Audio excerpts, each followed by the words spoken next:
Céu azul, tudo bem, tudo pronto, vamos decolar. Rádio Cavoque chegando pra conectar você.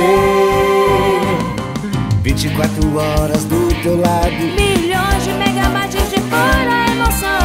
um show de cultura, lazer e informação. Cavoque. Início Davi ia faltar num evento em homenagem a Parintins e às pessoas que fazem a festa dos Bumbais. Davi não poderia faltar. Mesmo assim, ele falou há pouco com o Patrick e perguntando até que hora ficava, que ele queria vir. Não foi, Patrick? Dá essa informação. Por um telefonema, né? Ele meu microfone está baixo ainda. Informou, Davi Assayag informou, preocupado, até que horas iria o programa. E nós falamos que começava às 17h30, como é que começou, e iria até 19h, dependendo do assunto, né? Mas ainda assim ele falou desse convite que recebeu, e ele é um dos homenageados, né, Pitanga?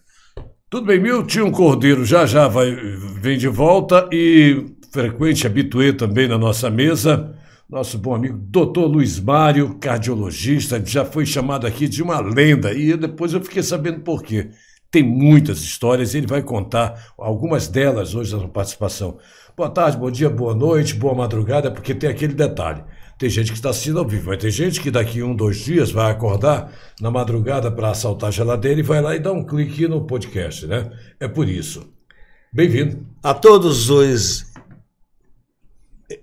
ouvintes, a todas as pessoas que estão assistindo a nossa entrevista, a nossa Hora do Rush aqui na Rádio Cavoque. O meu boa tarde, boa noite, bom dia, como diz o nosso Pitanga. Ele está falando ali ao internauta, ele estava lembrando o pessoal da produção lá, querendo lembrar. Bom, hoje teremos histórias. Eu assisti a última vez que o Luiz Mário esteve aqui, eu estava em casa, foi naquele dia que vocês ficaram fazendo aqui, eu estava na véspera de uma cirurgia que acabou não acontecendo. Pela né? 15ª vez, acho Pela que 15ª vez, tem sempre um motivo.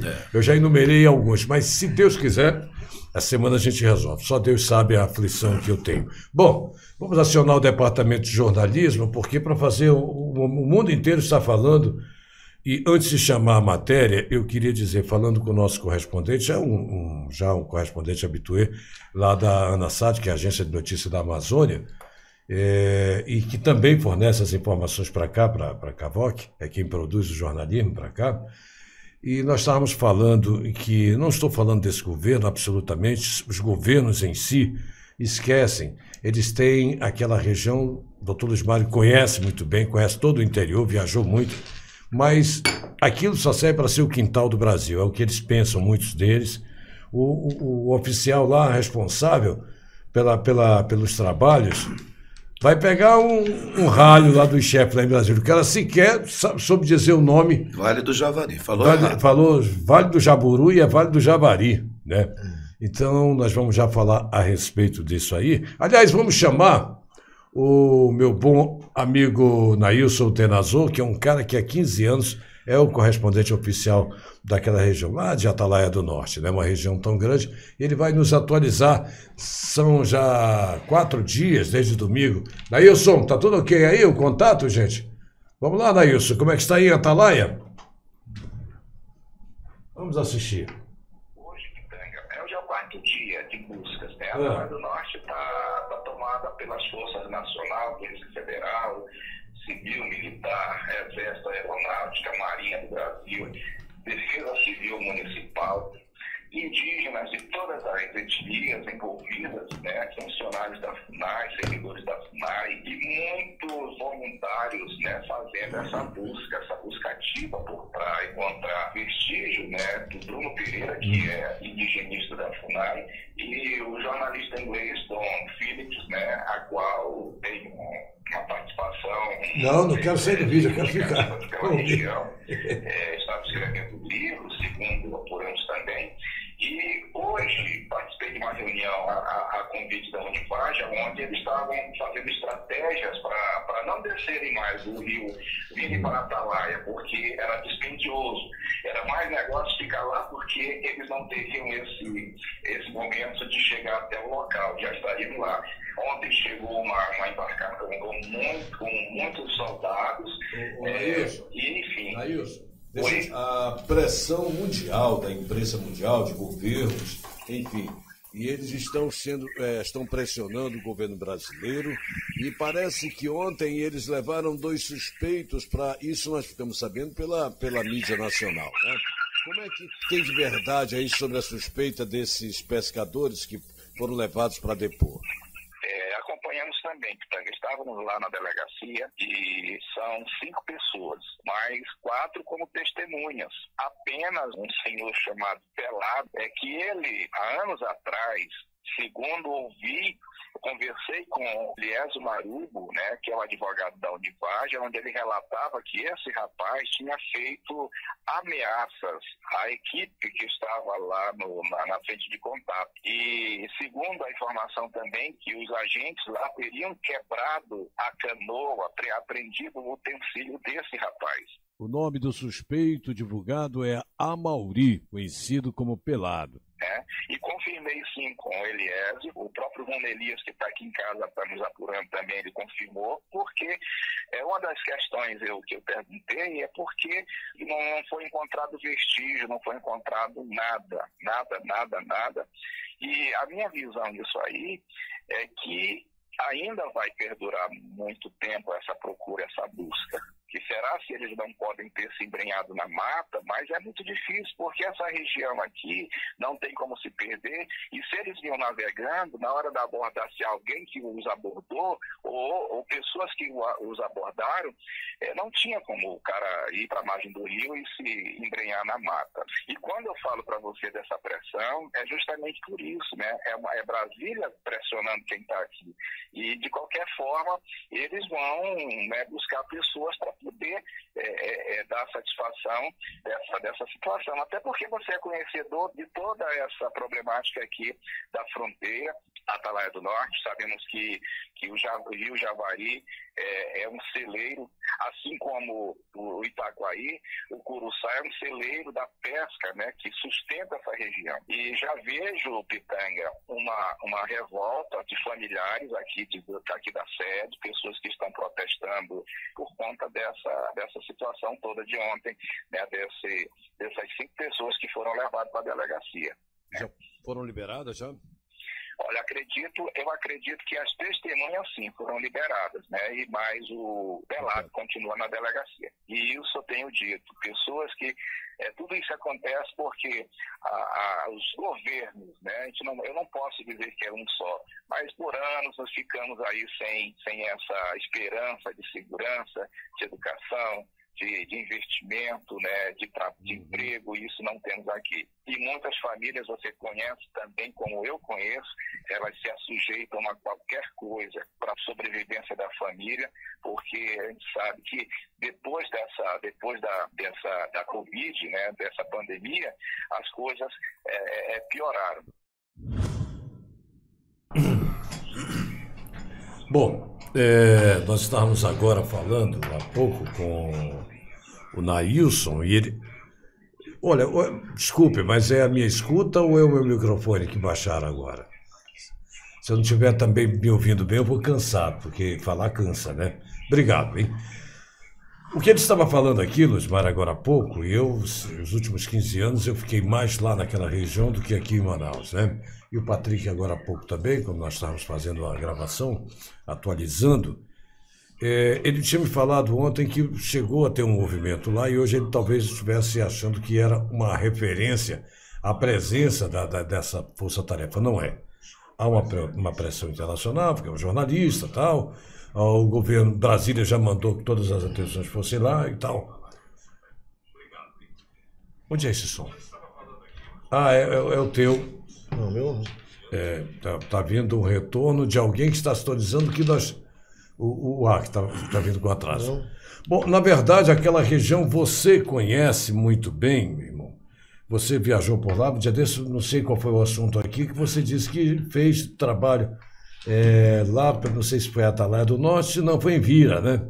Eu fiz em muitos lugares aqui. Mas ali é uma região abandonada, realmente. E quando acontece um fato como esse, isso eu estou falando de décadas, não estou falando de abandono agora, não. Estou falando de décadas, sempre foi. Um índice como é que é o índice humano? O IDH. IDH. É desenvolvimento humano. Bom, isso aí, só quem convive lá e sabe como as pessoas, e ele estava dizendo que tem que submeter muitas vezes a serviço nas linhas da produção de narcóticos, a pesca ilegal, uma região daquela que 90 e tantos % está reservada, mas para quem? Para o pessoal que faz o tráfico, que produz e tal, e a população mandaram parar, sair de lá, não pode pescar, não pode nada, mas não deram alternativa. Aí começa o mundo a olhar para lá quando acontece um fato desse aí, né? Bom, amanhã, nas nossas edições de 7h55, 8h55, e no final, os 5 minutos de cada hora, e às 5 da tarde, com o resumo, nós teremos mais detalhes a respeito. Quer comentar alguma coisa, Patrick? Só para dizer que essa região do Vale do Javari fica na fronteira do Brasil com Peru e Colômbia. Tem mais um detalhe, ela é a segunda maior terra indígena do país. Só que tem história, só perde para Yanomami ali. Mas ela tem um histórico de muitos conflitos, como você falou. Tráfico de drogas, os garimpeiros, diversos outros problemas também. Bom, como é que está essa situação daquele cidadão que você falou lá que foi preso? Parece-me que continua preso por causa desse jornalista e do desaparecimento. Esse que está preso é o Amarildo da Costa de Oliveira. Não é o Mauri, como eu Não, é Amarildo mesmo, né? Amarildo da Costa de Oliveira. Obrigado. Ele é conhecido ali naquela região como Pelado. Pelado. Por que ele foi preso? Porque a polícia, quando estava fazendo toda essa ação por lá, encontrou no poder dele armas e também munições que são de uso restrito. E aí prendeu o cara para averiguação. Ou seja, o mundo está de olho. A família do jornalista inglês que faz serviços, tipo um freelancer, para o The Guardian. Ela já fez aí um vídeo muito emocionado, por sinal, pedindo às autoridades que se esforcem. As autoridades estão se esforçando.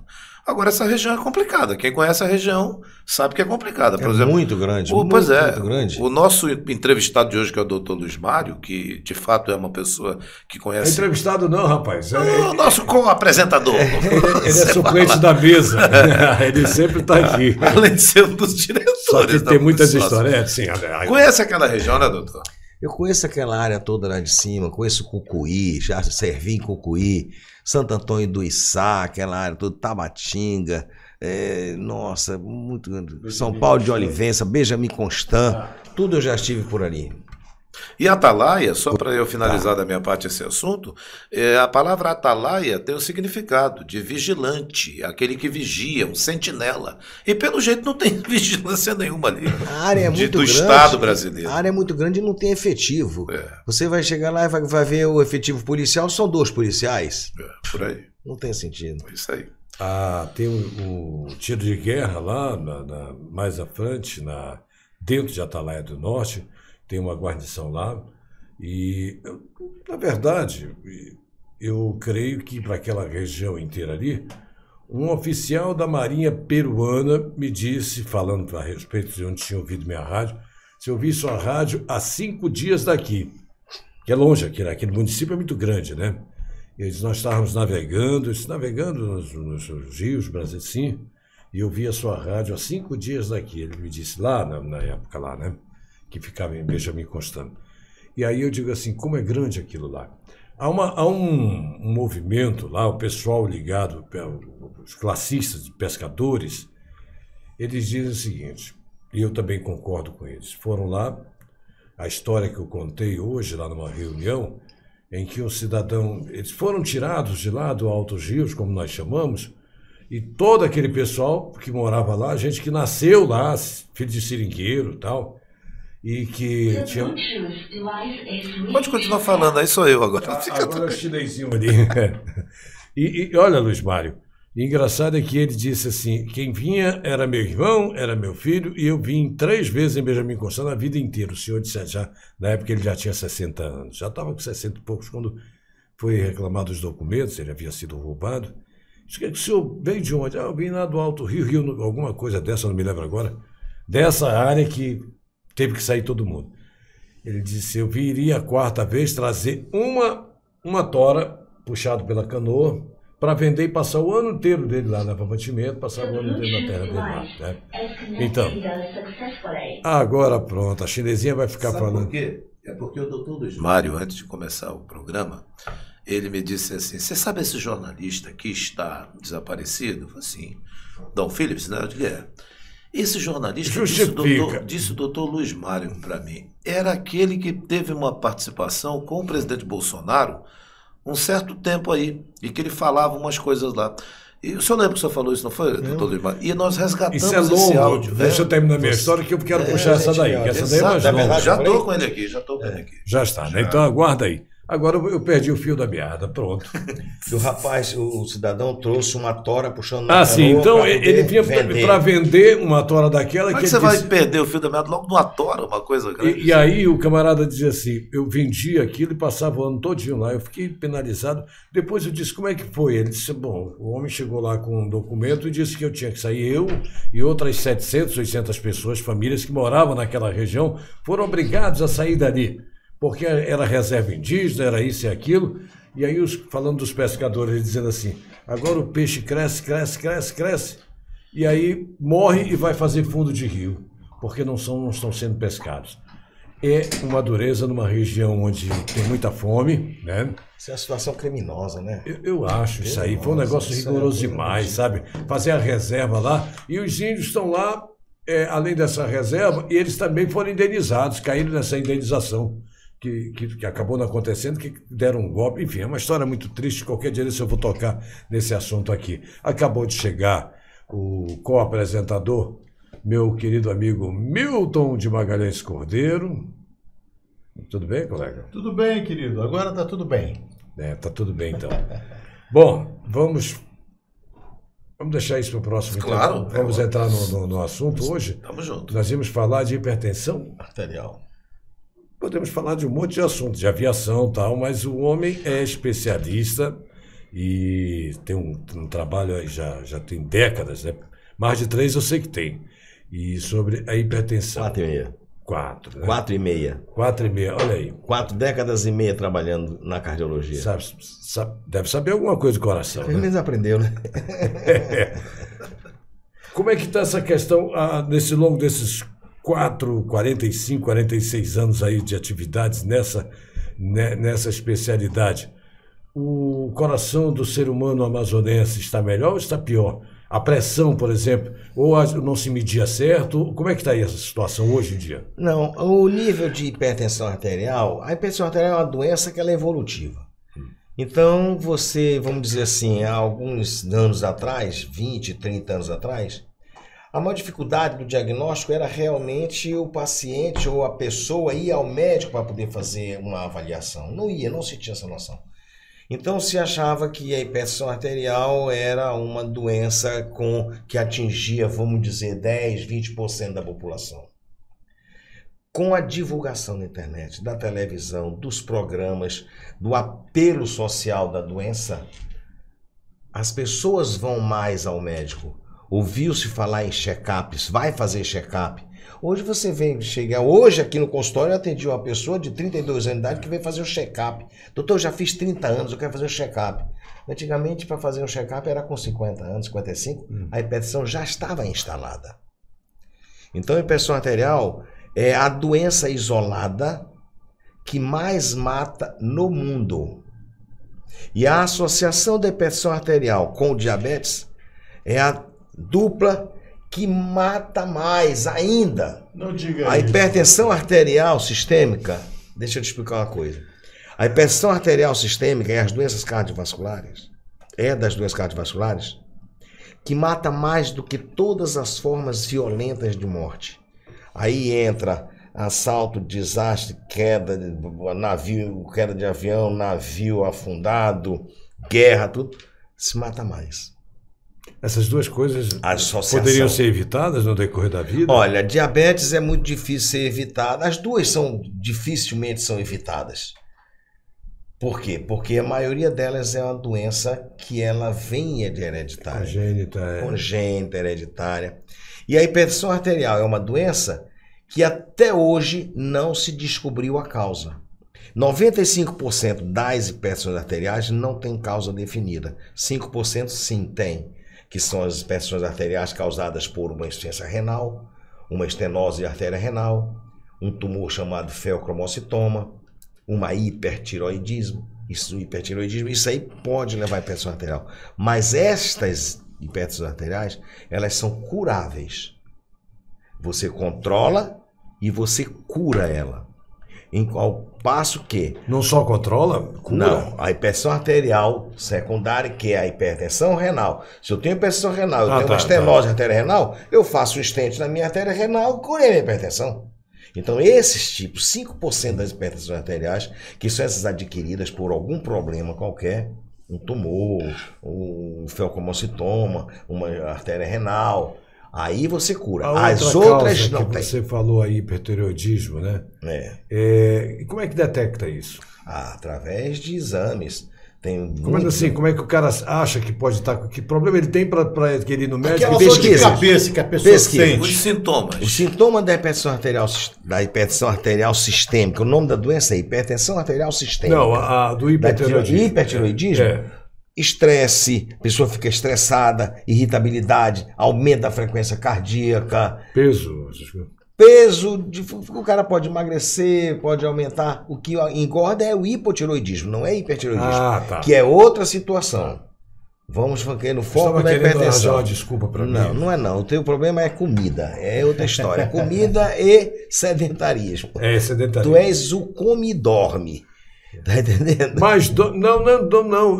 Na verdade, eu não gosto de dormir para não fazer nada. Mas deitar. Para não fazer nada, eu realmente sou um cara preguiçoso de atividade, de movimento, essas coisas.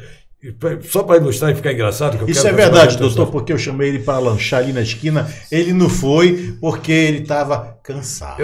Ele é uma pessoa que ele gosta muito de acampar. Só que ele coloca a barraca... Tá entendendo? Dentro da própria sala e ele acampa dentro da própria sala.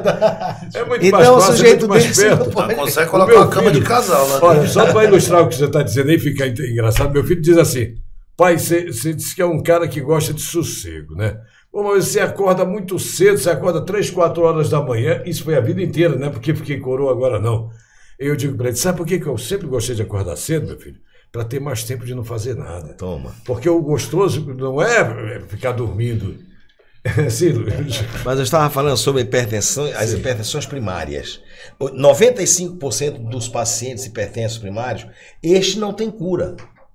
Mas, Mário, o sintoma, a hipertensão arterial, ela é chamada de assassina silenciosa. Porque durante uma longa fase da vida ela não dá sintoma nenhum. Muitas das vezes, o primeiro sintoma da hipertensão arterial já é a morte súbita. Já é o AVC isquêmico. Já é o AVC hemorrágico, que são duas coisas diferentes, derrame cerebral. Sim. Todos falam derrame cerebral, mas não é.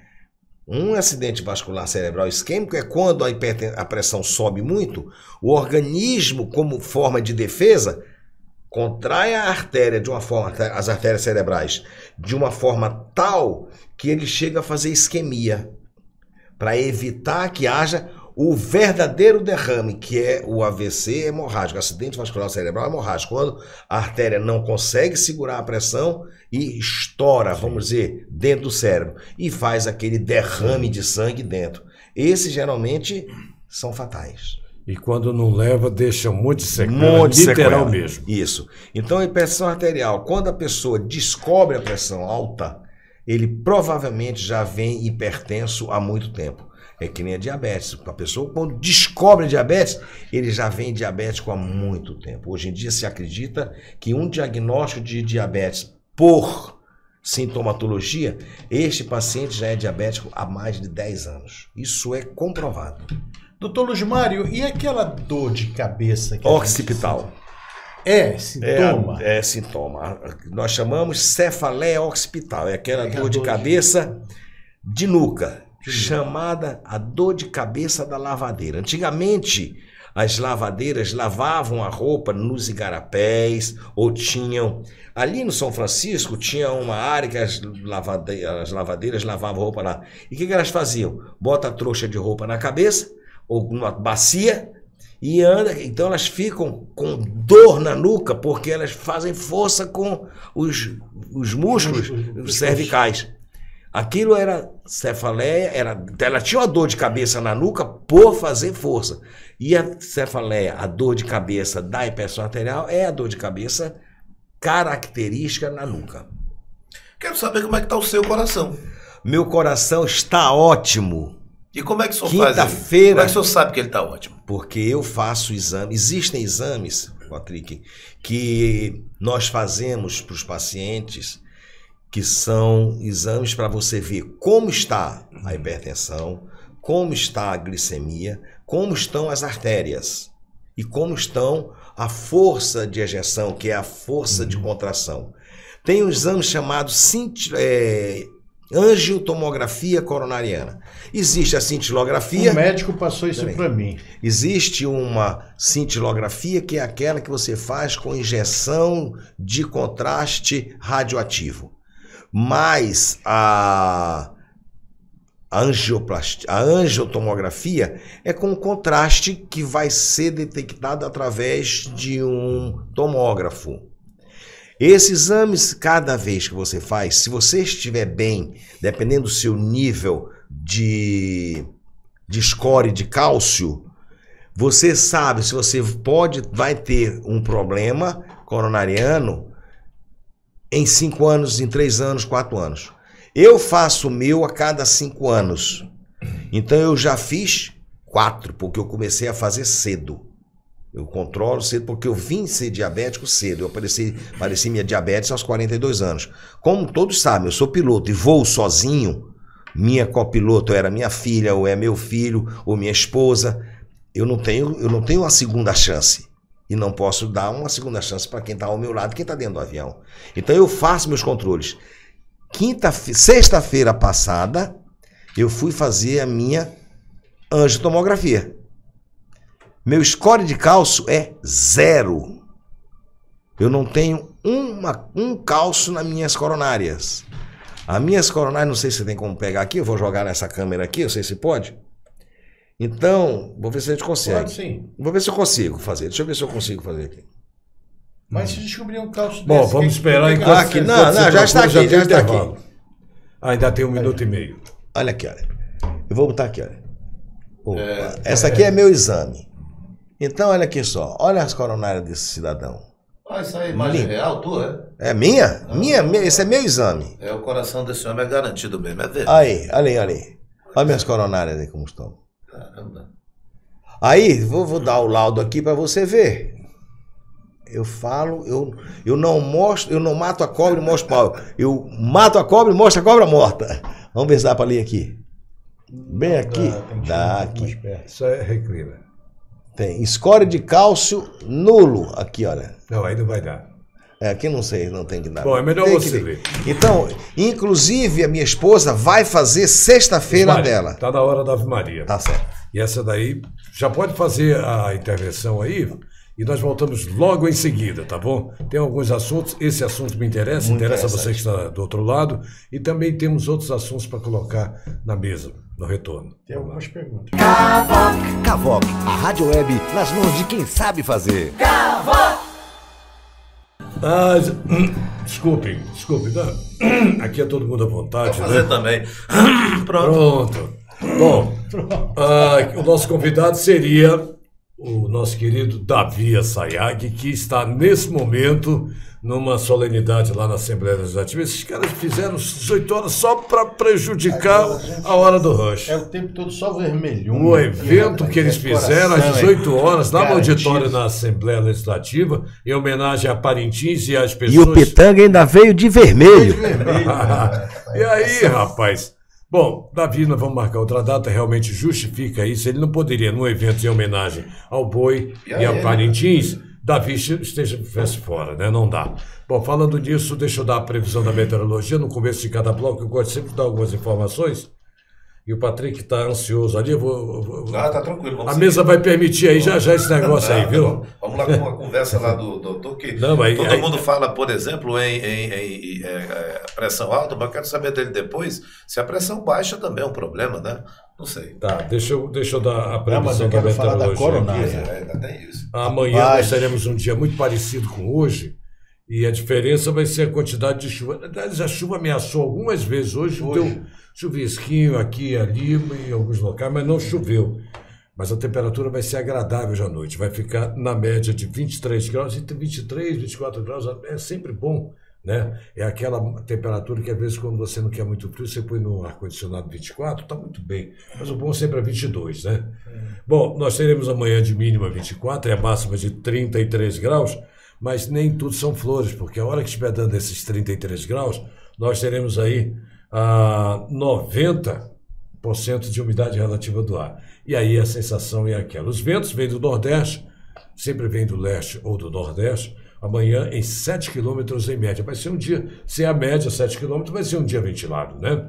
Então vai ser gostoso. E tem sido gostoso, às vezes com sol quente nem está tão 7 quilômetros são vento calmos. Pois é, mas em média. Significa que em algum momento vai soprar um pouquinho mais forte. Ou né? mais baixo. 5 milímetros de chuva não faz um vapor aqui na nossa área aqui de Nossa Senhora das Graças. Acho que não chega nem no solo, né? Dessa região aqui, com essa ignorância desse sol aí. Bom, Patrick, põe lá aquele play, dá um play aí. Sim. O Don Phillips, que é esse jornalista que presta serviços para o jornal britânico The Guardian, ele em 2019, ele participou com outros correspondentes, outros jornalistas, de um encontro com o presidente Jair Bolsonaro. E à época, o presidente Jair Bolsonaro colocou o ponto de vista dele, presidente Bolsonaro. Vamos ouvir como é que foi esse momento? A gente vai colocar agora. 2019, o correspondente do The Guardian, Don Phillips, participou de um café da manhã com jornalistas organizado pela assessoria do Palácio do Planalto.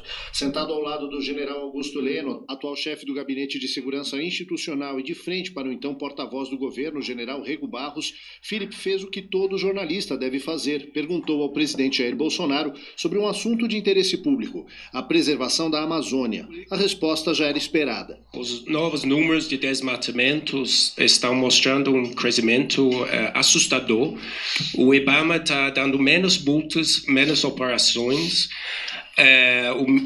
Os sinais que o governo está dando para a Europa não são super positivos no sentido da proteção do meio ambiente. Por exemplo, o ministro do meio ambiente estava na Rondônia essa semana com uma galera de madeireiros. Como o senhor presidente pretende convencer, mostrar para o mundo que realmente o governo tem uma preocupação séria como preservação da Amazônia? Por favor. Primeiro você tem que entender que a Amazônia é do Brasil, não é de vocês. Repetindo aqui, nós preservamos mais que todo mundo. Nenhum país do mundo tem moral para falar sobre a Amazônia. Nenhum país do mundo tem moral para falar. Eu até mandei ver quem é o cara que está na frente do INPE. Para ele vai ter que vir se explicar aqui em Brasília esses dados aí que passaram para a imprensa do mundo todo, que pelo nosso sentimento não condiz com a verdade. Até parece que ele está a serviço de alguma ONG, que é muito comum. Bom, então essa foi a informação, que é o mesmo Don Phillips, que se encontra desaparecido há 4 dias. Né? Ele está perdido num descampado, numa área totalmente, provavelmente, segundo a cabeça dele, desmatada. Não sei como é que ele pode se perder numa área desmatada. Pois é, então esse é o jornalista que está desaparecido. E a gente colocou aqui essa informação. Obrigado, pessoal, por ter aberto esse momento, porque é um assunto que o mundo está falando. Sim. Bom, eu espero que ele seja encontrado, que estejam com vida ainda. Né? Todos nós esperamos que ele esteja. E o indigenista brasileiro, né? O indigenista brasileiro também seja encontrado. A chinesa isso aqui pode deve ser praga de alguém. Que essa chinesa pode parar de falar? Chinesa não. Chinesa. Menina. Ela está falando inglês, mas com esse sotaque aí de xing-ling. Pois é, vai já parar. Pronto, parou. Agora parou. Eu gostaria de fazer uma pergunta aqui para o meu querido Dr. Luiz Mário. Um certo médico, tem até uma certa competência, me passou um exame para fazer, que foi esse exame que o senhor fez aí. Me diga uma coisa, se aparecer algumas coronárias no nome, né? Como é que é feito? A pessoa tem que operar ou pode, medicamentoso, fazer o tratamento? Veja bem, a angiotomografia, vamos dizer assim, é um exame de entrada. Então eu tenho que saber como é que estão as minhas coronárias. Coronárias são as artérias que nutrem o coração. Se elas têm placa ou se não tem placa. Dependendo, se tiver placa, dependendo do grau de obstrução, a luz da artéria é obstruída, é ocluída, nós podemos trabalhar com stent, implante de stent, que é o que nós chamamos de angioplastia. O que eu fiz. Se for mais agravado, aí sim, ele vai ter que colocar uma ponte de safena ou um implante de artéria mamária. Mas, se você faz a sua angiotomografia e não tem placa, como uma mulher vai fazer exame de gravidez e não está grávida, não tem o que fazer. Eu fiz a minha, meu score de cálcio é nulo, graças a Deus eu não tenho nada. Você precisa fazer. Eu conheço esse médico que pediu. Tá com medo, Milton Júnior, de fazer. Vai que tem um monte esse médico que o senhor conhece. Esse médico que o senhor conhece. Esse médico que o senhor conhece, doutor Luiz Mário, esse médico que o senhor conhece, que tratou ele aí, é um médico bom, competente, não é? Afirmativo. Eu tenho que fazer. Sim, mas peraí. Agora, e se tiver essas benditas placas? Tem tratamento. Cara, eu estou aqui, rapaz. Eu tinha... Só tem uma forma. Mas tu sabe que vaso feio nunca quebra, né? Então... Bem, você pode falar de qualquer coisa, como você disse, Flamengo, mas que eu... feio não, que eu sei que sou bonito, sempre fui. Me convencendo disso ao longo da vida. Deixa eu falar uma coisa pra você, Milton. Deixa eu falar uma coisa pra você. O homem sem informação não serve pra nada. O médico vive de informação, ele precisa ter as informações. Para ele ter a informação, ele vai pedir alguns exames, esses exames vão dar a informação para ele. Você pedir um exame, informar o paciente que ele exige ou existe a necessidade de fazer esse exame, não quer dizer que ele seja doente. Você pode fazer o seu exame, ter uma pressãozinha alta, ter uma diabetes, que é uma união ruim, e você apresentar uma doença coronária. Tem tratamento para isso. Desde que seja diagnosticado com uma certa antecedência e o tratamento seja efetivo. Está entendendo? Então, tudo tem jeito. Eu tenho uma dúvida que eu gostaria de tirar, porque no momento eu fiz tudo que esses exames que você fez aí, desde o dia em que eu detectei lá em Benjamin Constant, e se tivesse sido no governo anterior lá municipal, eu teria morrido, porque tinha semanas que ficava sem nenhum médico e eu tive sorte quando eu senti a primeira vez a dor violenta. Eu chamei a ambulância, tinha ambulância, e fui levado lá. E o cara que estava de plantão lá estava fazendo residência em Letícia, de cardiologia. E é a maior sorte do mundo, né? E é ali do lado, né? E é ali do lado. Mas ele estava lá no hospital de Benjamin e ele disse, fizemos...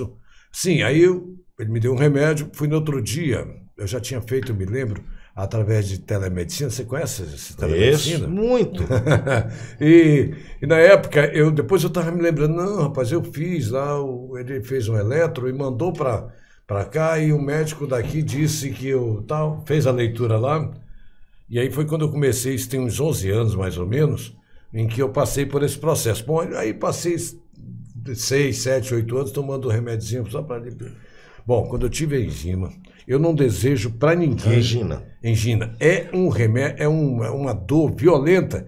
Pensa numa dor de dente em cima do coração. Eu imaginei assim, porque é uma dor aguda em cima do coração. Eu já senti uma dor. No quadro que eu tive na época que eu dei um quadro de infarto, que eu estava passando em frente ao 28 de agosto, então eu sou um cara muito de sorte da vida. Quando eu estava marcando o médico, vim para Manaus, marquei o médico, seria numa quarta-feira. Eu no domingo ia buscar minha mãe para missa, eu pegava sempre minha mãe para a missa das 6, lá em São Sebastião, ela morava no centro, vinha do Parque 10. E quando eu vou passando, eu já estava sentindo aquela coisa lá, né? Lendo muito a respeito, sintomas. Aquela mordidazinha. Cara, parecia uma azia em cima do coração. Eu disse, e começou a ficar tudo muito lento, é que eu estava querendo parar.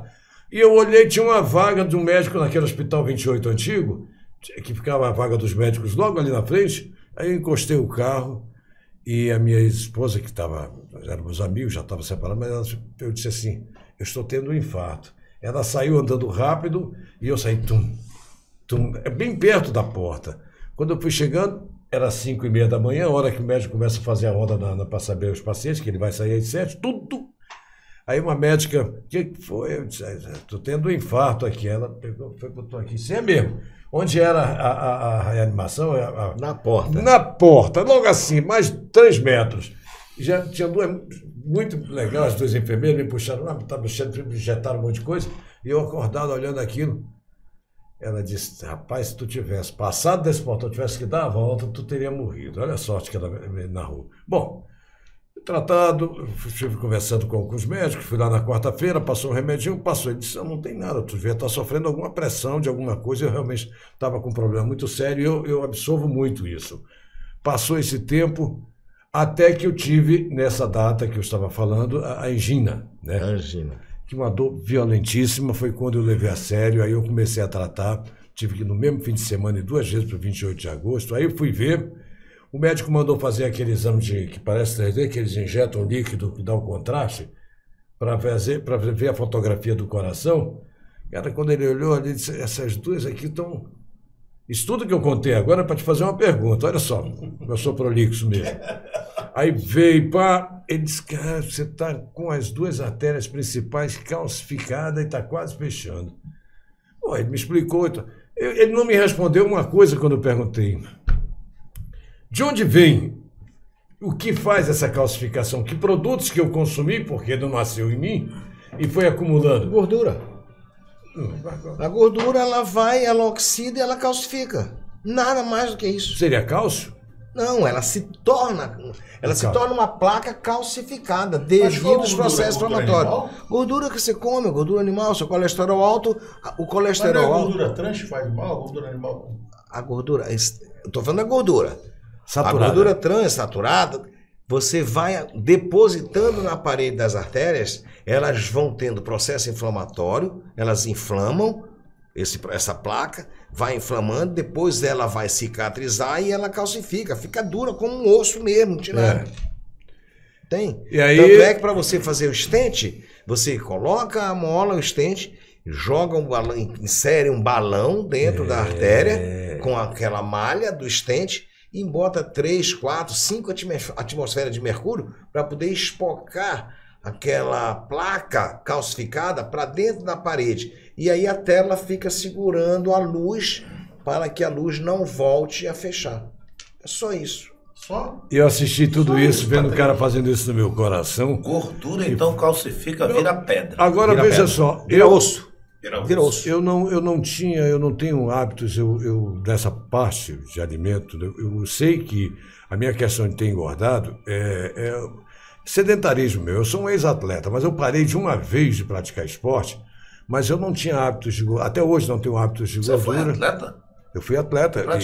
Eu pratiquei halterocopismo. Na seleção amazonense de handball. Eu fui atleta. Eu fui o primeiro cara a pular mais de 6 metros de distância. Eu fui atleta. Na época, meus irmãos me chamavam apelido de caveira. Depois que eu casei, 10 anos depois que eu engordei 10 quilos, passaram a me chamar de magrão, porra. Olha aí. E depois eu parei de uma vez, e aí o que aconteceu? O corpo tem um registro, é acostumado a gastar. E eu consumia muito. Hoje eu não gastava mais nada? Hoje eu não como quase nada, nós temos almoçado muitas vezes juntos, eu como muito pouco. 5 quilos está satisfeito? Não, o Milton sabe disso, eu como pouco, mas não gasto nada de energia. Eu ainda consigo gastar um pouco de energia na horizontal, isso é porque eu tenho ajuda, viu? Ei, cadê? Conversa, doutor? Vamos levar a sério a história. A gente colocou até a máscara. Olha, eu sou chamado todo dia. Esse aqui me puxa pelo braço, me dá uma chamada, esse aqui de vez em quando, né? Mas é para isso, você me chamar, não é o que eu venho fazer aqui, é o que vem junto, viu?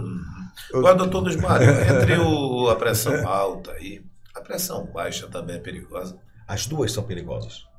Você controla tanto a baixa quanto a alta. Nós temos, a pressão ela é feita pela pressão sistólica, que é a mais alta, e a diastólica, certo?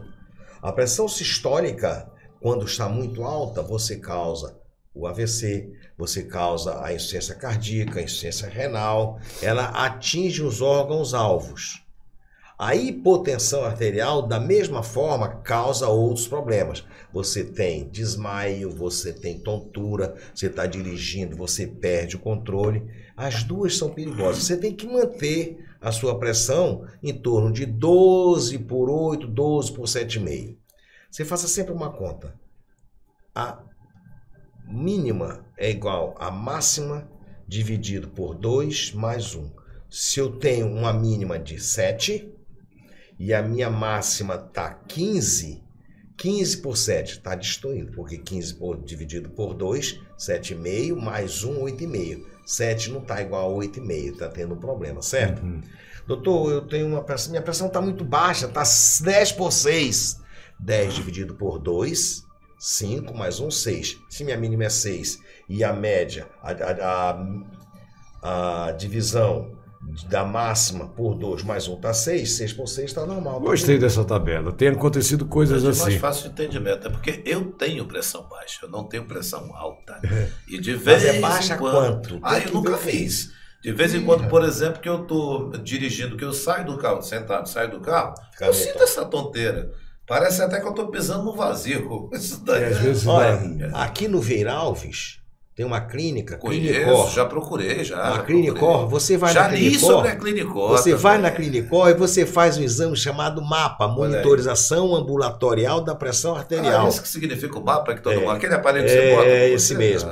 Você fica 24 horas com aquele aparelho e você vai ter uma definição. Mas a minha pressão é alta ou é máxima? Eu fiz isso há 20 anos. Mas não adianta. E não voltei no médico para o resultado. E olha, a tua circunferência, o teu diâmetro era outro. Esse exame é muito bom porque você dorme, que é uma beleza. Ei, Luiz Mário, há 20 anos. Há 20 anos o teu diâmetro era menor. Eu pingava para cima. Já mudou muita coisa. Já mudou muita coisa. Deixa eu vou procurar. Só um adendo para você. A medicina antigamente dava uma volta de 180 graus, demorava 18 anos. Caiu para 16, 14 anos. Hoje, em menos de 10 anos, a medicina dá uma volta. Só para você ter uma ideia. Quando eu cheguei em São Paulo, no Estudo de Cardiologia, em 1978, para poder fazer cirurgia cardíaca, fazer cardiologia, cirurgia cardíaca, quando você estava no pronto-socorro, que chegava um paciente infartado, o tratamento era com Valium, Dolantina, xilocaína, aquele anestésico em bolos na veia para evitar a arritmia, flebocortide e um vasodilatador coronariano. Hoje, se um médico, um residente, um pronto-socorro, chegar uma pessoa desse jeito e fizer esse tratamento, esse camarada está morto. Porque não é isso. Então, foi mudando. Hoje, você trata o paciente com um comprimido sublingual. Olha só como mudou, né? Mudou demais. Mudou. Eu vou nessa clínica ainda esse mês. É bom lá é bom. Olha, eu vou te falar uma coisa. Eu tenho uma coisa interessante que eu descobri e tudo mudou na minha vida depois que eu era um cara que não tinha pressão alta, eu me media sempre. Então, aeroporto, ele viaja muito, sempre tem aquele pessoal medindo. Esse cara se previne bem, né? Será? Não, mas veja só. Ele descobriu uma coisa que mudou a vida dele, só pode ter sido da mulher dele. Não, ele se previne de uma forma. As teorias do Pitanga é muito bom a gente ouvir. Eu não sei de que teoria você está falando, você sempre interrompe na primeira palavra. Tá certo. As tuas teorias, tá certo, Pitanga. Continue. Eu estou dizendo assim, isso você sabe, né? Nós vamos viajar no aeroporto, tem os caras medindo pressão, e se está dando 12 por 8, eu não tenho porquê. Bom, e aí eu estava vendo que de repente eu comecei a ter problema de pressão, não. Primeiro foi depois que eu tive um tratamento de malária. Aí alterou a minha pressão, que sempre foi boa. E depois descobri da questão da glicose alterada. Mas a pressão é impressionante, que eu tomo meus remédios regularmente, eu tenho 12, 15 anos, não sei quantos anos que ela mantém, mas a custo de remédio, porque eu sou bem disciplinado, eu tomo meus remédios na hora certa mesmo. E quando eu voltei no médico, passei 2 anos sem ir e tal, depois só voltei porque eu sentia dor, e aí eu decidi, cara, disse, não, tua pressão não tem alteração. Toda vez que eu vou lá, que eu vou fazer o exame como é que a gente chama? Na triagem. Mas o Imário normalmente dá 10 por 6, 11. Aí eu digo assim, vi essa conta e tá legal. Mas, rapaz, tempo desse estava dando 9 por 4, eu ficava assim. Baixava assim de uma hora para outra. Até menor do que isso. Eu digo, um cara desse tamanho, ficar em pé com uma pressão dessa não vai ficar. Complicado. E eu não sei por que de vez em quando baixa. A Dani disse que é toda vez que eu como pera, baixa a minha pressão. O comer pera é opcional. Só tem uma coisa que não é opcional na vida: morrer. Você nasceu, vai morrer. Agora, se a pera te dá queda de pressão, não come. Não, mas doutor, eu isso não é bom fico com nervoso. Quando eu tô nervoso, quando eu tô chateado, minha pressão sobe. É opcional você ficar nervoso. Não fica. Doutor, quando eu bebo, eu fico bêbado e fico com dor no fígado. É opcional, não beba, é vida. Não, eu tô perguntando se não seria bom para um cara que é hipertenso, de repente, descobrir que ao comer determinada coisa a pressão baixa. Eu só teria que dosar. Eu já estou na fase. Não sei. Mas o que acontece comigo é isso. Coincidentemente, a Dani disse que as 3, 4 vezes que deu isso em mim, foi dias em que eu tinha comido pera. Mas aí, ela não lembra de outro alimento. Aí eu disse, Dani, nós vai ver que nós fizemos uma grande descoberta. Pitanga, vamos embora falar sério. É coincidência só. Deve ser coincidência. A pera teve tanto, vamos dizer assim... Quanto a pena do Dumbo, para fazer ele voar. A participação da pera na tua hipotensão é a mesma da França na Guerra das Malvinas. Tá, entendi. Absolutamente. Bom, nós estamos já quase na hora do segundo intervalo. Eu tenho um questionamento ainda, Pitanga. Você ainda tem 4 minutos. É o seguinte, doutor. A gente imagina, doutor Luiz Mário, que doenças do coração, uma pressão alta ou baixa, ocorrem só com pessoas de uma certa idade para cima. Eu queria saber, criança pode ter pressão alta, pressão baixa? Eu tenho um paciente com 13 anos tratando de hipertensão. 13 anos tratando de hipertensão. Mas a pessoa é obesa? Nada, um garotinho, eu tenho fotografia dele no meu consultório. Tem crianças que já nascem com cardiopatias. Você tem que operar a criança com 5 dias, 8 dias de nascido. Não é democrático. Não tem sexo, não tem idade, não tem religião. Ela chega e bem, não tem nada a ver. A maioria das vezes são adquiridas ou sempre... As congênitas não. As congênitas você traz de outra. Mas as adquiridas são... As adquiridas, elas são passíveis de você evitar de tê-las. A hipertensão adquirida, se você tem hipertensão alta, você tem uma hipertensão, e você é aquele pessoa que come salgado, só em você tirar o sal, muitas das vezes a sua pressão já baixa. Você é um sedentário e você bebe... Tabagista. Poxa, tabagismo não dá para falar. Se você fumar se você medir a sua frequência cardíaca agora, e ela estiver com 60, 68 batimentos por minuto, você fumar um cigarro e medir a pressão, a tua frequência cardíaca já vai para 88, 90, 96. Isso é comprovado. Eu tenho eletro de paciente sem fumar e um cigarro após. A frequência saindo de 68 e indo para 96. Se você é fumante, você ficar uns dias doente no hospital e não fumando, 2 dias, 3 dias, quando você for fumar, quando você fumar o primeiro cigarro, você traga, tu fica todo dia. Isso acontece comigo, eu fico de vez em quando 2, 3 dias sem fumar. Por que isso? Porque o cigarro faz uma vasoconstricção arterial. O tabagismo, o tabaco faz uma vasoconstricção. Então você está normal, você fuma um cigarro, aplica uma vasoconstricção em todas as suas artérias do corpo, inclusive as cerebrais, você apaga, você tem aquela sensação. Rapaz, ele está falando essas coisas, eu tô sinto. Veja só, eu sou fumante e de vez em quando eu passo uma semana. Tal, a Rádio Cavoque também é cultura. E aí, Luiz Mário, quando eu paro assim uns 4 dias, um dia desse aqui, eu estava uns dias sem fumar. E aí eu fui ali fora ali, porque eu não sou do tipo, se passar o dia todinho aqui, você sabe, eu não saio para fumar. Eu saio de casa sem, e só vou fumar, e às vezes se eu for escrever. Aí eu estava por aqui, o pessoal estava demorando, eu fui lá fora, vocês ficaram conversando aqui. Eu estava uma semana, eu acho que sem fumar. Eu disse, Dani, me dá um cigarro. O Milton lembra disso aí. Aí eu fumei, rapaz, deu uma onda. Eu cheguei vindo ali dizendo assim, ei, fumando deu uma onda. Mas porque deu onda? Olha só, pessoal, diga, não posso, só posso atender por mensagem. O intervalo rápido, só a vinhetinha e nós voltamos já já. Cavoc, a rádio web nas mãos de quem sabe fazer. No retorno, só aqui o meu microfone aqui, por favor, né? Nós já estamos de volta com o terceiro bloco da hora do Rush, né?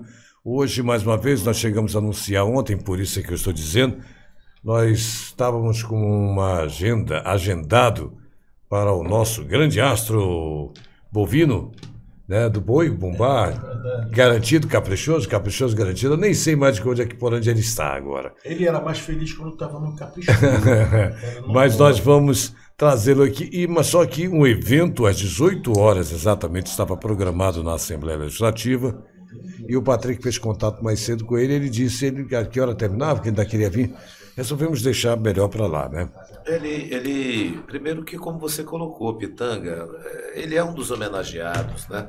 Já pensou ele faltar? Então a gente entrou em contato Só veio o óculos. A gente entrou em contato com o Davi Sayag. O Davi é meu brother. Pediu muita desculpa, perguntou até que horas o programa iria, saindo de lá de viria, mas tem trânsito também depois, um monte de coisa. A gente deixou ele bem à vontade. Essa hora, ele tem que ir lá em cima no Aeroclube. Impossível. Primeiro que um evento que começa às 18 horas. Nunca começa. Marcado para 18 nunca começa. Mas vamos supor, na boa vontade, às 18 horas cravado. Depois ainda tem o coquetel após a entrega. E homenagear o município, homenagear o de Parintins, homenagear os artistas do boi. Isso é para mais de hora. Vai terminar lá para as 8 horas da noite, com certeza. Homenageado, hein? Um dos homenageados. Meu querido amigo Patrick, por favor, tome a palavra. Eu tenho uma curiosidade com o Dr. Luiz Mário, pessoa que eu conheci há pouco tempo e vejo que ele tem assim, um monte de trabalho, sabe? Um monte. Toda vez que eu passo na clínica dele, eu vejo e não tem horário não, tá? Eu vejo ali a sala de recepção, perdão, é cheia, lotada, sabe? São senhoras, são senhores, é gente que está acompanhando alguém, é cheio, não para. E ele está lá o tempo todo, e eu perguntei uma vez para ele, o senhor não tem descanso não? Na tua casa, por exemplo, ele não lá que eu vou ler os laudos. Então, eu lhe pergunto, o senhor não tem receio, doutor, de ter um momento assim, só do senhor, com a sua esposa, enfim, aquele momento relax do Luiz Mário? Olha, eu tenho. Patrick, eu vou te falar uma coisa. Você já me conhece há algum tempo. Você sabe onde é que eu relaxo mais? Nossa, a mínima ideia. Aeroclube do Amazonas aos sábados. Não pode ser. É aquilo mas que eu relaxo. Falaram que só fica estressado. Não, eu não me estresso, não. Aquilo ali tudo é cena. Eu fico ali relaxado. Quando se faz o que gosta. Deixa eu te falar uma coisa, Patrick. O Aeroclube... Não, tá, agora tá na hora de contar a história. O Aeroclube é aonde me relaxa. É sério? Eu quero informar que a nossa doutora Kátia Colseiro, que é a nossa vice-reitora atualmente, encontra-se aqui na rádio, lá no Aquário. Se ela, chama ela para cá, para dentro do estúdio. Vamos Augusto, traz ela aqui. Por favor. Então deixa eu te falar uma coisa, Patrick. Quer dizer que é o Aeroclube que onde você se desestressa. Onde eu me desestresso é na área da aviação. Só para você ter uma ideia. Eu tinha há muito tempo, desde 2000, doutora Kátia aqui, eu quero apresentar o pessoal aqui, minha querida amiga, trabalhou conosco. Levanta o máximo. Trabalhou, então, abre o microfone para ela. Levanta o máximo, por favor. Tá bom. Doutora Kátia trabalhou com gente há muito tempo, voou esses interiores todos comigo. Doutora Kátia foi minha copiloto durante 8 anos. Conhecemos muito lugar. Então o que acontece? Eu sou uma pessoa que eu trabalho bastante na cardiologia, muito. Trabalho muito, tudo, uma clientela muito grande, muita coisa feita, tudo. A aviação veio para mim, desde criança, para eu, é onde eu me desestresso. E eu trabalhava com aviação no interior do estado. Eu precisava ter o avião para poder fazer com que a telemedicina funcionasse. Não existe serviço de telemedicina no Amazonas sem o aporte do avião. Não funciona, não tem como. Porque todo o suporte tem que ser dado via aérea, porque nós temos que ter velocidade. Era onde eu me desestressava. Eu voando, eu pilotando, eu não sou médico, eu não fico na brincadeira, eu até tiro as brincadeiras, tá entendendo?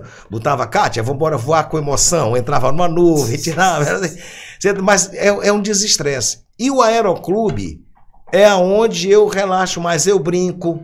É lá no aeroclube, você vê que lá a nossa reunião, ela é administrativa até meio-dia, meio-dia e meia. Passou de meio-dia e 30, ela passa a ser sócio-administrativa. É onde a gente toma uma cervejinha, onde toma uma cachaçinha e continua resolvendo os problemas sem estresse. Agora, estressa ter algumas decisões, você participa, estressa. Nós temos uma série de situações lá que realmente nos tira do sério. Mas passou aquilo ali, tá ótimo. Eu saio dali, você vê que de vez em quando eu saio, vou dar uma volta no hangar. Eu vou lá no hangar, eu abro meu avião, vou, vejo uma coisa. Parece que fez assim, olha, limpou. Aí eu volto para lá, para a secretaria, o pau quebra, mas é uma situação diferente. É diferente de você ser médico. Por que eu parei a cirurgia? Porque a cirurgia realmente me trazia muito estresse.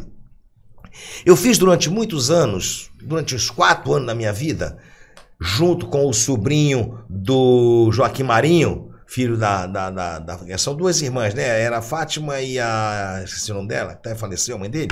Nós fizemos uma época de meditação. Veio um camarada de lá de São Paulo fazer meditação, que eu fiz meditação. Aí minha mulher perguntou, mas você fez meditação? Eu digo, fiz. Eu acho que eu fiz meditação aos 4 anos, talvez 5, não sei. Mas por quê? Porque naquela época eu era estressado, eu era um pouco agitado. E então não valeu de nada essa sua meditação. Mas não é que eu seja estressado, eu trabalho rápido, o meu raciocínio é mais rápido do que a minha fala. Eu falo, eu trabalho no computador, eu colho a história do paciente ao mesmo tempo. Eu digito muitas vezes mais rápido do que o meu pensamento. Então, você pergunta, você não tem hora? Se eu tenho. Aí eu saio de barco com a minha família. No barco, é o único momento em que eu não trabalho realmente, mas eu fico preocupado com a máquina, fico preocupado com o grupo gerador, tá entendendo? Porque o barco é uma coisa que, se você não tiver cuidado, você vai ter problema. Mas eu tenho meu momento de lazer, sim, gosto do meu momento de lazer. E quando eu viajo, quando eu tô voando, é uma pessoa diferente, não é, Kátia? Kátia voa muito comigo, sabe que é assim. Então agora eu entendi por que eu disse. Doutora Kátia, bora aproveitar esses minutinhos que ainda resta aqui do nosso programa. Não, aqui quanto tempo a gente quiser a gente fica. Os 2 diretores da rádio estão aqui. Doutora Kátia, me diga uma coisa. A senhora como recebeu essa vice-reitoria? Me diga, como é que está a nossa universidade? Diga aí pra gente assim, para depois a gente começar a perguntar algumas coisas. Diga, a senhora pegou bem ou não? Tem muito pepino ainda para resolver. Então, boa noite a todos. Muito obrigada pela essa surpresa. Não estava nem um pouco preparada para estar aqui, mas é um grande prazer. O Luiz é um amigo muito querido. Parabéns pela rádio, para vocês, pelos programas. A gente prometeu vir aqui, eu, o professor André, né, o reitor da Universidade do Estado do Amazonas, mas nós estamos aí completando praticamente 45 dias, né, que assumimos a reitoria, e obviamente que é uma universidade muito grande, multicamp, significa que é capital, é interior, então claro que são muitos os desafios. E a gente está aprendendo, mas felizmente a equipe é muito unida, muito competente. Eu acredito que assim, com bastante, primeiro assim, vontade, né? Precisa ter muita vontade, depois muito planejamento, porque é importante, não dá para fazer tudo, eu quero agora, eu quero isso. A gente que é médico, a gente é bastante imediatista, né, Luiz? Até porque se a gente não for, o paciente morre, né? Então, quando você trata aí de setor público, as coisas têm o seu tempo. Então, a gente está aprendendo devagar. E eu acho que, assim, temos nossas metas e a gente está correndo atrás disso. É um ano difícil, é um ano eleitoral, né? E a gente também não sabe a universidade é do Estado, a gente não sabe quem vai ser o nosso governador, né? Vamos esperar aí as eleições, mas independente disso, a gente está fazendo o nosso papel, né? A senhora foi citada aqui, boa noite, boa tarde para o pessoal que está assistindo em casa. Nós costumamos dar aqui sempre bom dia, boa tarde, boa noite, boa madrugada, porque depois que vira podcast, o cara vai de madrugada para assistir em qualquer momento. Era no período da telemedicina que... Trabalhou comigo na telemedicina, nós somos o pioneiro no Brasil. E no comando da direita. Ela era minha copilota na direita. Papatango Lima Zulu Kilo, né? O primeiro avião era esse, né? Esse negócio de entrar na nuvem que não era legal, mas... E aprendeu a pilotar? Sem emoção.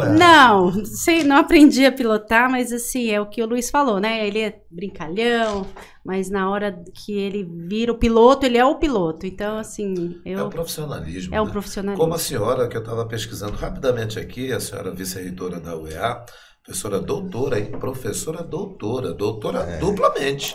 Doutora na parte médica e doutora também, porque ela é graduada em medicina, especialista em cardiologia pela Sociedade Brasileira de Cardiologia e estimulação cardíaca eletrônica. Queria até saber o que é isso. A gente brinca que a gente é eletricista do coração, né? Então a gente coloca a marca-passo, coloca o ritmo do coração no lugar. Então, a gente faz a parte não invasiva e invasiva do tratamento das arritmias cardíacas. Olha só, ainda tem aí a participação da Associação Médica Brasileira, isso aqui é rapidamente, tem muita coisa, mas a gente teve que reduzir.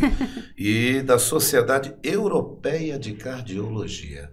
Parabéns, a senhora é um exemplo para muitas mulheres. A gente fala sempre aqui na Cavoc que as mulheres são muito, muito necessárias no comando de muitas coisas.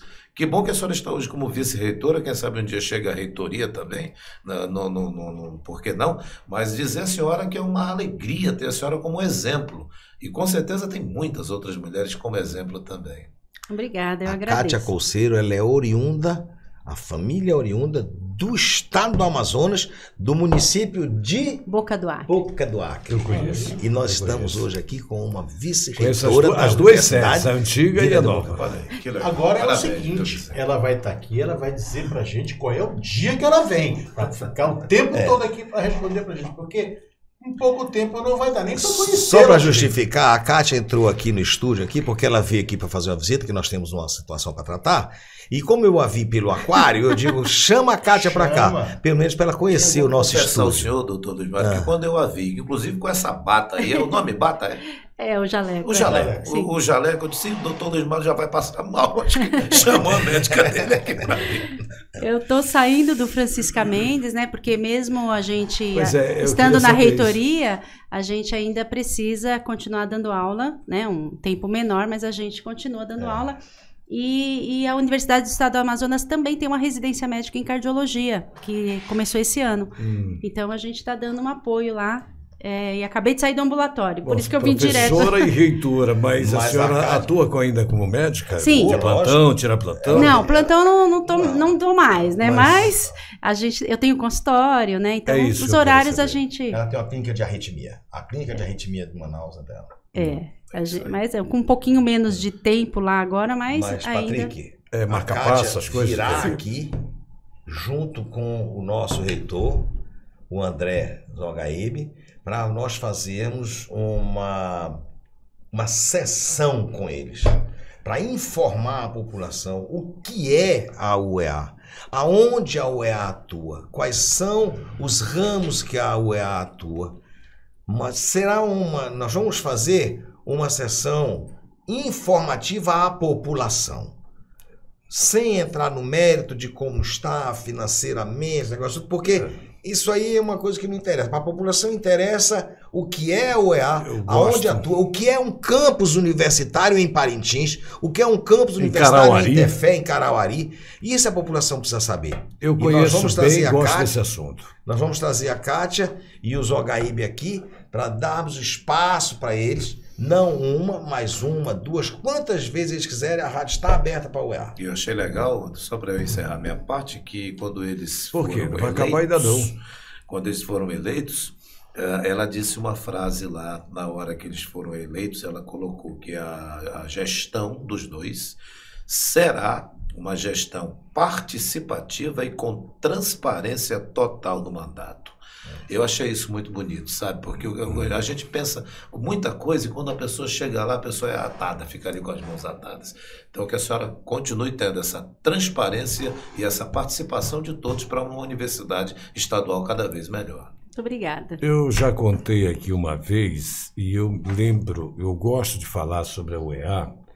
Eu não sei, sabe uma coisa que você não teve nada a ver ali, mas se sente um pouco pai da coisa. Eu estava presente na concepção quando se falou a primeira vez na criação da UEA, com quem eu trabalhava lá na época do governo amazonino, e eu me lembro que o doutor Lourenço, o Miquiles parece que era o secretário de Educação, e ele veio trazer a resposta porque o pessoal, o Heron e a Vanessa, tinham feito entrado com um recurso para que o amazonino não trouxesse os 40 médicos que estariam vindo de Cuba para cá, para ele mandar para o interior.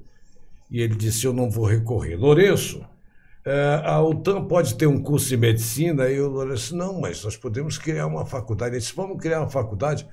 Aí alguém disse assim, mas é para o interior, chefe, então vamos criar logo seria uma universidade. Ele disse, mas eu estou falando disso, uma universidade. Mas alguém disse lá, não me lembro quem foi. Se fosse fácil, não é difícil. O Rio Grande do Sul está há 5 anos e não conseguiu ainda. Ele disse, se fosse fácil, alguém teria feito. Vamos fazer. 40 dias depois estava o vestibular acontecendo na UEA. E eu gosto de contar essa história porque eu acompanhei o começo e foi mais de 200 mil vestibulantes prestaram vestibular naquela época. Eu também sei dos detalhes, dos números. Eu fazia assessoria de comunicação ali. Mas o que me orgulho, porque enquanto eu tiver vida, eu creio que ainda vivo 10, 15 anos, eu vou saber de onde começou e por que o motivo que começou. Eu não estou aqui em detrimento numa eleição aí, o amazonino é candidato, nem estou dizendo se sou eleitor dele, nem...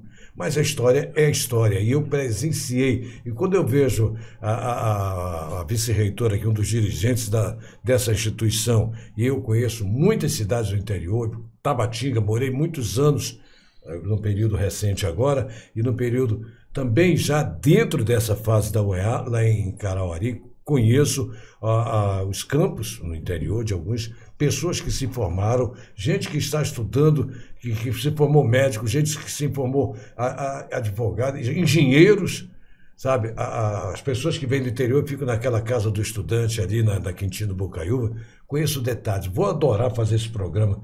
Me prolonguei, mas eu queria saudá-la dessa forma, em seu nome, a todas as pessoas que ajudaram a construir, que mantém, que não é fácil não, eu sei que não é fácil manter essa instituição. A UEA, ela tem essa característica que eu acho que gera esse entusiasmo, né? Ela criou oportunidades, né? A gente fala em cota, mas a gente nunca falou em cota para o interior. A gente fala, né, cota racial, cota, mas cota para índio, né, para indígena, cota para ribeirinho, oportunidades que talvez, quando que a gente pensaria, né, e as famílias falam isso nas formaturas, é algo bem emocionante, conseguiria ter um filho formado em medicina, morando na boca do Acre, que nós temos lá, né, não é fácil, porque as oportunidades são diferentes, né? E assim, isso a gente pôde até observar em loco, o quanto isso é difícil. Eu vou dar um exemplo bem rápido, bem simples, para dizer que é uma coisa que é questão realmente de oportunidade. Não é porque é mais ou menos capaz, não é isso. Mas a gente tem programas que a gente faz intercâmbio. Então, para você fazer o intercâmbio, você tem que saber a língua. Para a França, por exemplo. Então, você tem que estudar francês. Então, como a gente conseguiria que um estudante do interior conseguisse fazer a Aliança Francesa aqui? A gente não tem como. Então, ela perdeu a oportunidade, ela queria muito. Então, foi uma reclamação, inclusive, de uma própria estudante. Se eu não me engano, de Itacoatiara, hein? Que não é nem tão distante assim. É ligado à via terrestre. Exatamente, mas mesmo assim, né? Então, quer dizer, é diferente de um estudante aqui da capital, que teria dificuldade, talvez até financeira, mas teria essa oportunidade muito melhor. Então, são detalhes e são peculiares, porque o que acontece em Tabatinga, apesar de ser interior, não é igual Itacoatiara ou igual a Parintins.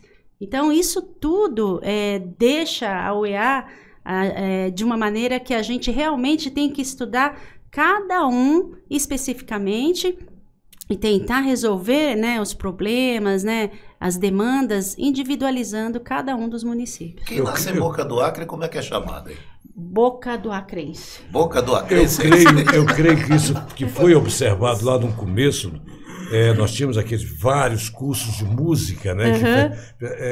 Mas também em Carauari, onde ficam as pessoas que trabalham lá no poço, que fica no município de Coari, mas eu já expliquei várias vezes que a cidade mais próxima do poço, lá tem os cursos relativos a essa função para servir o poço de Urucum, por exemplo. Eu sei que tem, não me lembro agora o nome dos cursos, são 2 ou 3 cursos relativos a isso. E o que fez o EA foi exatamente observar a peculiaridade da região, as dificuldades, para dar a resposta que veio, né? Isso aí eu sei, que me perdoe, eu costumo cobrar isso lá em Benjamin Constant, da UFAM, tá? Mas nós sabemos, eu não estou aqui apontando o dedo para os professores, para os gestores, não. É pelo sistema como um todo. Ele nunca aconteceu na sua plenitude lá, tá? E a UEA, com todas as dificuldades, ela continua marchando e eu acho que é perene, sabe? É isso aí. Está quase no final já. O doutor Luiz Mário falou, né, que dos projetos, das coisas que a senhora viria falar aqui, mas eu acho que a gente tem que falar também das melhorias que vocês poderiam falar aqui. Isso é muito importante, porque a gente sabe, a gente lê jornal, vê as coisas, falando aqui, falando ali, e vê que a universidade está um pouco assim, dá muito a desejar, né? Falam do ensino, falam de muitas coisas, falam até do local onde se estuda, né? Então, eu acho que a senhora vai se preparar, lógico, para a gente fazer algumas perguntas. Já deu tempo para importante. É importante para a gente. Tá pegando agora. Pois é. A gente hoje, especificamente hoje, nós estamos recebendo representantes de praticamente todos os municípios que tem o EA, está acontecendo hoje, foi ontem e hoje, justamente para ter um pouquinho mais dessa visão. O que a gente conseguiu ver durante a campanha é justamente isso. Eu posso dizer que 90% das reclamações é estrutural, tanto na capital como no interior. A logística, né, é ruim. A gente também não pode falar da logística, mas e a logística aqui da capital, se a queixa é a mesma? Então, eu não sei. A gente tem essa reclamação, a gente está tendo que realmente ver o que é a prioridade para que a gente realmente comece das prioridades, para que não tenha que parar a aula, para que não tenha que deixar de ofertar cursos. Já houve uma parada muito grande, né? Também com a pandemia. Que atrapalhou muita coisa. Mas às vezes falta um laboratório, falta isso, e acaba não podendo acontecer cursos determinado já deixaram curso. de sair? A gente tem as avaliações, né? A gente tem o ENAD agora, né? Que é um tipo de avaliação que não faz avaliação somente do curso, mas assim, do curso como um todo, na verdade. Então aí inclui estrutura, inclui aluno, inclui o ensino, inclui nota, então isso tudo. Então, assim, claro que, infelizmente, alguns cursos têm uma nota mais baixa e tem, por regra, se você tiver na terceira vez a nota 1, você não pode mais ofertar o curso. Então, a gente tem alguns cursos, alguns não, mas mais de 2 cursos que realmente precisam ter uma atenção melhor para que isso não aconteça. Já deixou? Não, ainda não. A próxima avaliação é ano que vem. Todos os cursos que estão desde da origem permanecem? Sim. Aqueles de música, tudo aquilo? Tudo. Nós temos uma escola de artes, né? Que legal. A ESAT é a escola de arte. Pois muito bem. Mesmo. Então vamos ver a data? Podemos ver agora que essa coisa, normalmente a produção faz contato. A doutora que vai nos dizer. A partir de segunda-feira, qualquer dia está livre. A senhora semana que vem é uma semana curta. A gente também a gente tem uma programação. Eu tô falando que eu nem sei mais minha agenda, né, Luiz? Eu tenho 2 secretárias. Nós vamos para São Paulo. Tu vai dia 15 e eu vou dia 16. Eu vou dia 13, porque eu vou junto com eu tenho uma comitiva com a Suframa. Nós vamos participar de reuniões no Einstein e na USP, com o reitor da USP. Então, a gente vai semana que vem tá toda morta. Então, praticamente isso. Aí tem um congresso. A gente vai estar lá no Congresso Paulista de Cardiologia. E aí, na outra semana, sim. Aí eu acho que a gente consegue organizar um horário. A outra semana, para mim, também é bem curta, porque eu só tenho dia 20, 21, 22, que é dia 23... que é quinta-feira, eu já vou sair de férias. É a primeira vez que ele fala que vai viajar, porque normalmente nós sabemos das viagens dele quando ele volta, né? Diz assim. Mas é porque essa eu viagem. Em tal lugar, então. Porque essa viagem agora de férias, ela é programada. Eu vou para Aruba, então o negócio é melhor. Ah, tu vai de férias, é? Vai voando? Vai pilotando? Não, não posso pilotando. Tá dizendo, eu tô sem carteira agora. Minha carteira tá vencida por causa da minha cirurgia.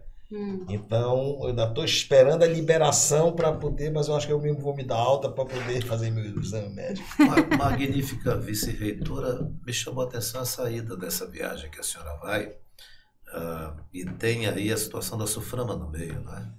Tem. E qual é a finalidade desse encontro? Então, nós estamos assim bastante envolvidos, né, com a intenção do complexo hospitalar da Universidade do Estado do Amazonas. Apesar dos 21 anos, né, da maioridade aí da nossa universidade, nós não temos um hospital próprio, né? Então isso cria uma certa dificuldade em alguns cursos, principalmente medicina e enfermagem, né? É claro que a gente usa a rede pública, mas todo mundo usa a rede pública. Está resolvida a odontologia, onde estava lá na... A odonto tem a policlínica dela, né? Então fica mais fácil. Mas assim, a enfermagem e a medicina, e está crescendo, né? Nós estamos falando aí hoje de 4 escolas de medicina já aqui, 5 que vai abrir lá em Manacapuru, 6 que deve abrir agora mais uma aqui na Santa Teresa. Então, todo mundo ainda usa toda a estrutura pública, né? Então, essa superlotação dificulta o ensino. A gente precisa ter um preceptor para cada 5 alunos, né? Francisca Mendes não é universitário? Ele não é mais, né? Ele foi um tempo da UFAM. É uma fundação. E virou uma fundação. Não, ele virou uma fundação, o Hospital do Estado, e por muitos anos ele ficou cedido à UFAM, enquanto eles não construíam aí o hospital deles. Mas, assim, objetivamente é um encontro com o Hospital Albert Einstein, para a gente também se envolver um pouco em tecnologia e inovação, e também com o pessoal, com o reitor da USP, e aí também falar de alguma coisa relacionada a Tabatinga, algo relacionado também à mineração, coisas que são inerentes de cada interior e que a gente tem essa oportunidade talvez de trocar aí algumas informações e parcerias, assinar alguns termos aí de cooperação. Doutora, olha só, medicina é um curso importantíssimo. Será que já não era a hora dos governantes, sei lá, fazer um hospital universitário? Meu amigo, tu vai esperar de governante que não, tá preocupado. Mas puxa vida, meu querido. Onde é que tu moras?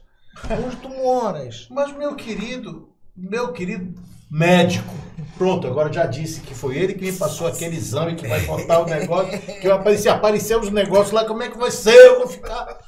Bom, ele me passou o exame que vou ter que... Faz tomografia. E você tá melhor, não tá? Não, já tô sentindo o estômago todinho, né? Mas não é prioridade fazer um hospital? Será possível que não tem como a gente tentar fazer? A gente está começando, assim... Mas já era para ter, não era?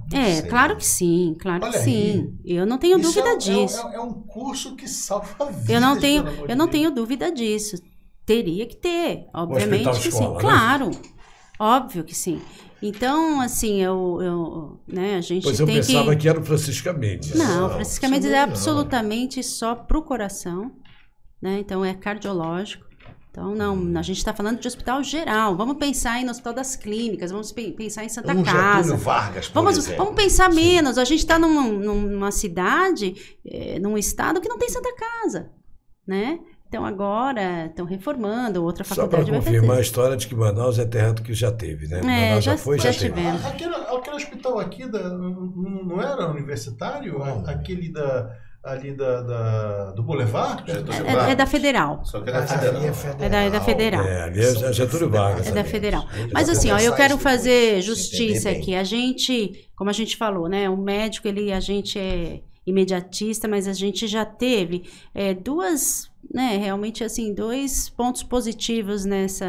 nessa tentativa aí, porque realmente é uma promessa de campanha que a gente vai fazer o possível e o impossível para tentar o nosso hospital. Então, assim, já tem uma abertura do governo atual, do secretário, né, do doutor Anuá também, e então, assim, aí a gente fica, mas poxa, só isso. Na verdade, isso na política, depois de 21 anos, pelo menos, 2 pessoas tão importantes, né, hoje, né, no governo, quererem, já é um passo, assim, muito gigantesco. Grande. Gigantesco. Então, assim, já tem algo em andamento e que a OEA é uma prioridade também para esse governo. Então, a gente fica feliz nesse momento. Isso é uma boa notícia. Isso é uma boa notícia. Eu acho uma boa notícia que não seja, eu não quero aqui, você estraga prazer, mas da promessa de campanha. Não, é porque foi anunciado assim e foi só para fazer aquele lançamento e começar a administrar a verba da cidade universitária e outras tantas que foram feitas por aí. Está passando governo, e nada acontece. Bom, mas você fala da cidade universitária da Iranduba? Mas ali não é um hospital. Não, eu sei, mas eu estou dizendo assim, que não seja... Não, está se tentando chegar a uma negociação para se começar a fazer um projeto efetivo realmente. Sim, eu estou torcendo. E vou dizer uma coisa para você. Eu acredito. Nesta diretoria, nesta reitoria atual, ela é voltada para fazer e acontecer. São 2 pessoas muito jovens. A Kátia é muito jovem, o André não tem 50 anos, o André tem quanto? 40 anos. É um camarada que ele tem uma capacidade de trabalho muito grande, é um camarada que tem já uma experiência administrativa grande. E está com vontade de fazer, mas só que o reitor e a vice-reitora não faz isso. Tem que ter, se já tem uma luz acesa, verde, do governador, do secretário de saúde, se você consegue ainda juntar a Suframa, tudo, vai acontecer. Em momento algum eu estava dizendo e colocando em dúvida a capacidade e a boa vontade dos reitores, tá? E o que eu estou dizendo aqui é que, por tanto conviver no meio, eu começo a ficar com o pé atrás sempre e faz a gente sonhar. Você viu com quanta empolgação falei da criação e do desenvolvimento da UEA, sabe? Eu sou apaixonado pela essa instituição. E, de repente, eu vejo o que fizeram ali. Não estou apontando dedo jamais, inclusive para os gestores do período em que foi lançado, iniciada a construção e parou. Tá? Bom, o programa terminou, já estamos passando do horário alguns minutos, mas os diretores estão aqui, é por conta dele. Da minha parte, Milton, é com você para as considerações. Eu só quero saber o seguinte, se a doutora quer falar mais alguma coisa, quer deixar um recado de esperança até para o povo do Amazonas. Não, eu agradeço aqui a participação rápida, mas assim, acho que é importante que venha eu, o André, a gente deixar as perguntas, né?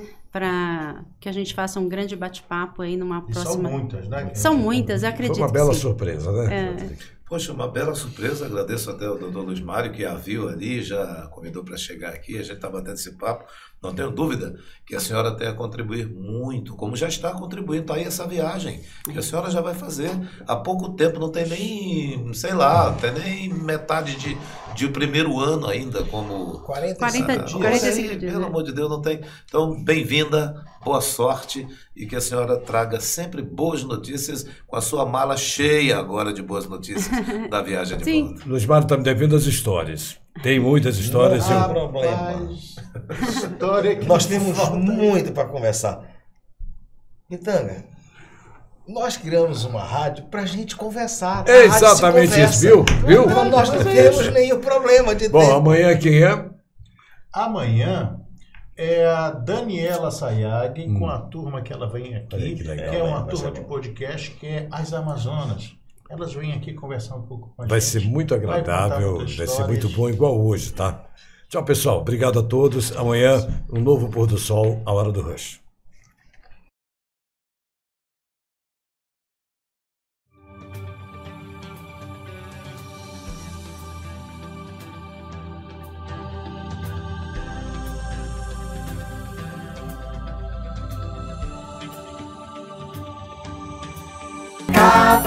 Cavoc, a rádio web nas mãos de quem sabe fazer. Cavoc!